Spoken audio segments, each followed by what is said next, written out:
بالکل، ایک تو باقاعدہ طور پر ان کو محدود کر دیا گیا ان کی تقاریر کو، اور خصوصی طور پر شاہرام ترکی صاحب جو ثوابی ہی کے لیڈر ہیں اور وہاں لیڈ کر رہے تھے اس جلسے کو، وہاں پہ انتظامات وغیرہ کے سلسلے میں، تو ان کو تقریر کا موقع نہیں دیا گیا۔ اسی طرح علی محمد صاحب جو MNA ہے ان کو بھی تقریر کا موقع اس طرح نہیں دیا گیا، ان کی خواہش تھی کہ وہ تقریر کر لے گا۔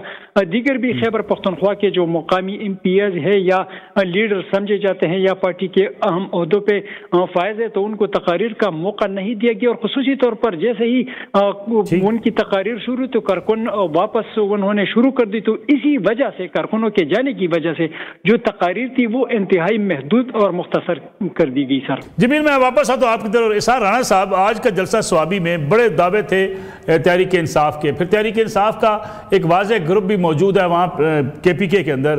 سوابی کی جو لیڈرشپ ہے وہ ترکی خاندان کے پاس ہے PTI کی، لیکن ان کی وہاں کے وزیر اعلیٰ KPK علی مین گنڈا پور صاحب کے ساتھ معاملات بہتر بھی نہیں ہیں۔ لیکن اگر اتنے بڑے دعوے کے بعد بھی PTI اپنے اس جگہ پہ جہاں نہ رکاوٹ، نہ سختی، نہ پولیس کے چھاپے، اگر بڑا جلسہ نہیں کر سکی، کیا سمجھتے ہیں گروپنگ ایک بڑی وجہ ہے، یا بار بار لوگوں کو بلانا اور یہ کہنا کہ ہم آپ کو اسلام آباد کی طرف لے کر جائیں گے، یہ ایک وجہ ہو سکتی ہے؟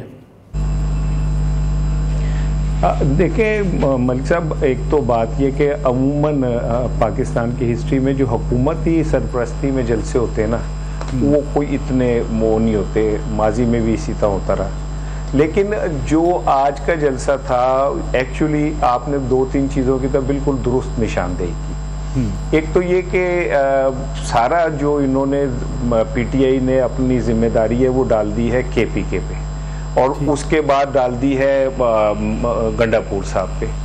باقی صوبے PTI کے جو ہیں وہ سو گئے ہیں، وہ یہ سمجھتے ہیں کہ یہ ذمہ داری گنڈا پور کی ہے کہ وہ ہر 15 دن بعد ایک جلسہ کرے، اس سے پہلے وہ بھڑکیلے سے بیان دے اور لوگوں کا جوش گرمائے، پھر وہ لوگوں کو اکٹھا کرے۔ تو پریکٹیکلی تو پنجاب کی قیادت بھی تقریباً انا للہ و انا الیہ راجعون ہوئی بھی ہے، سندھ کی قیادت بھی، بلوچستان کو تو میں بیچ میں نہیں اس میں گنتا۔ اس ساری صورتحال کے اندر یہ جو آج جلسہ وہ یہ ایکسپیکٹڈ تھا ایسے ہی ہونا ہے، کوئی بڑا عوامی کوئی طوفانی جلسہ، وہ گنڈا پور جو مرضی خطاب کریں، بیان دیں، جو مرضی کریں، لیکن اصل چیز یہی ہے کہ یہ جلسے KPK میں آپ 2000 کر لیں کوئی فرق نہیں پڑتا، جب تک آپ KPK سے باہر نہیں نکلتے، جب تک آپ پنجاب میں کوئی جلسہ نہیں کرتے۔ دیکھیں نا، اسلام آباد میں ذرا سا وہ ہوتا ہے تو ایک شور مچتا ہے۔ آج KP میں جلسہ تھا، اسلام آباد میں کنٹینر لگا دیے گئے، اسلام آباد میں 144 لگ گئی۔ تو اصل چیز یہ ہے کہ PTI کو محدود کر دیا گیا KP میں محدود کرنے کے بعد وہاں پہ حالات اس طرح کے پیدا کیے گئے کہ گنڈا پور یا تو سولو فلائٹ کریں یا ان کے ساتھ جو باقی لوگ ہیں وہ نہیں شریک ہوں گے۔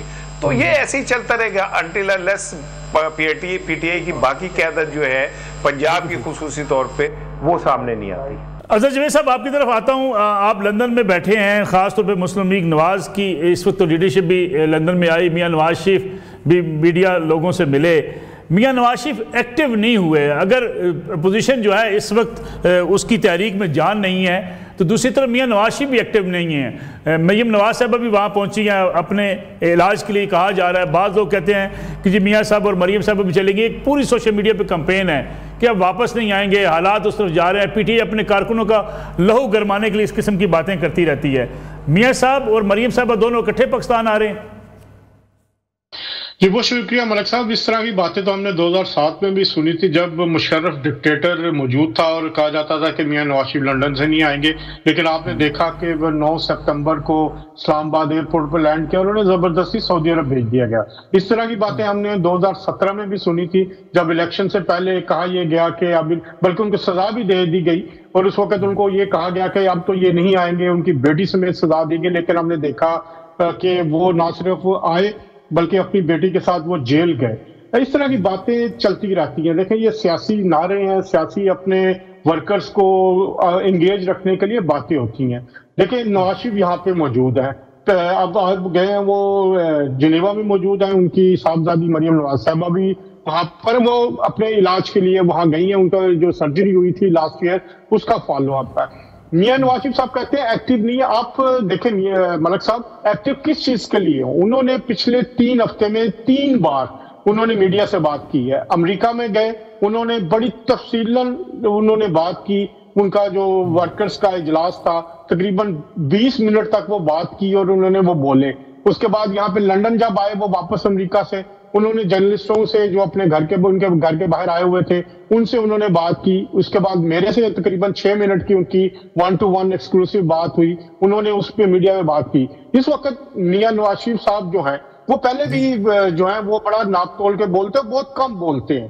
ان کی یہ خصوصیت یہ کہہ لیں کہ وہ خصوصیت ہے یا خامی ہے. بہت سارے لوگ اس کو خامی سمجھتے ہیں, بہت سارے لوگ اس کو خصوصیت سمجھتے ہیں. میاں نواز شریف ہم جب 4 سال یہاں پہ بھی تھے تو کئی دفعہ وہ کہتے تھے آج بات کریں گے میڈیا کے ساتھ, لیکن وہ نہیں کرتے تھے.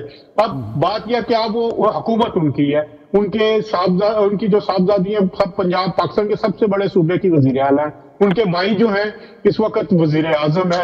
اسٹیبلشمنٹ کے ساتھ ان کے معاملات ٹھیک ہے. وہ کس چیز پہ بات کرے, کیا یعنی مطلب آپ کا کہنے سے مراد یہ کہ واپس آ رہے ہیں وہ مریم نواز صاحبہ کے ساتھ ہی؟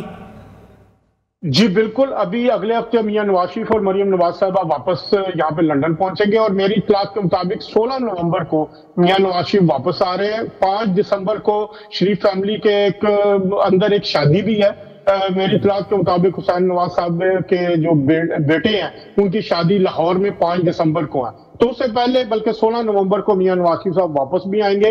نہ صرف واپس آئیں گے بلکہ اس دفعہ جو ہے ان کے جو رابطے ہیں اس دفعہ ہم نے یہاں دیکھا کہ انہوں نے مسلم لیگ نون کے کارکنان کو امریکہ میں بھی ٹائم دیا, یہاں پہ بھی دیا.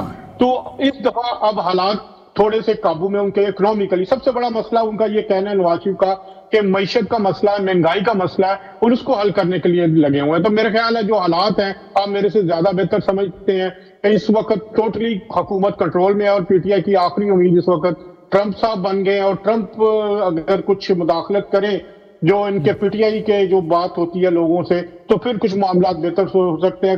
آرمی چیف اگلے 3 سال کے لیے موجود ہے, شہباز شریف صاحب اگلے 5 سال کے لیے موجود ہے. تو اس وقت بولنے کا کوئی ٹائم نہیں ہے, اس وقت تو کارکردگی دکھانے کا ٹائم ہے. کارکردگی دکھائیں گے تو اگلے ووٹ ملیں گے یا آگے یہ برقرار رہ سکیں گے. ان کی جو سیاست ہے, سیاست اس وقت امریکہ میں بھی دیکھے مہنگائی کی وجہ سے بہت سارا. یہ جو واقعہ آج میں چاہوں گا صاحب اس کا بھی آپ سے پوچھ لوں, یہ واقعہ پیش آیا آج جب مریم نواز اور میاں نواز شریف جو ہے وہ باہر نکلے ہوئے تھے, تو کچھ لوگوں نے آوازیں کسیں یا کچھ لوگوں نے وہاں ویڈیوز بنائیں. یہ کون لوگ تھے؟ کوئی گرفتار ہوا یا کسی کے خلاف کوئی کمپلینٹ کی مسلم لیگ نواز نے؟ دیکھیں جی, یہ ایک ہی واقعہ تھا. ایک ہی خاتون تھی اور ایک ہی خاتون ویڈیو بنا رہی تھی, ساتھ ساتھ وہ کمنٹری کرتے جا رہے تھے جو روایتی الزامات ہیں. دیکھیں وہ انہوں نے بڑے آرام سے وہ بیٹھے ہیں, وہ اپنی گاڑی میں بیٹھ کے چلے گئے. اب یہ افسوسناک صورتحال یہ ہے کہ دیکھیں یہاں لنڈن میں بھی ایک واقعہ ہوا, آپ کو یاد ہوگا, قاضی فائز عیسی صاحب والا.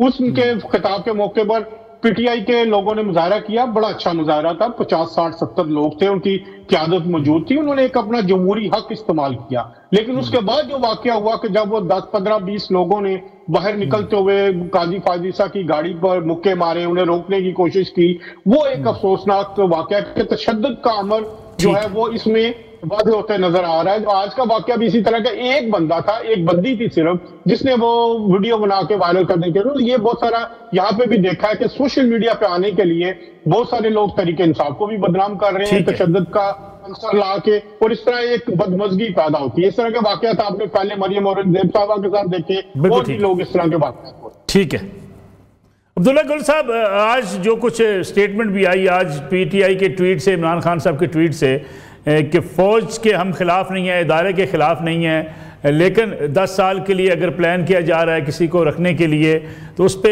نفرتیں پیدا ہوتی ہیں, غم و غصہ پیدا ہوتا ہے.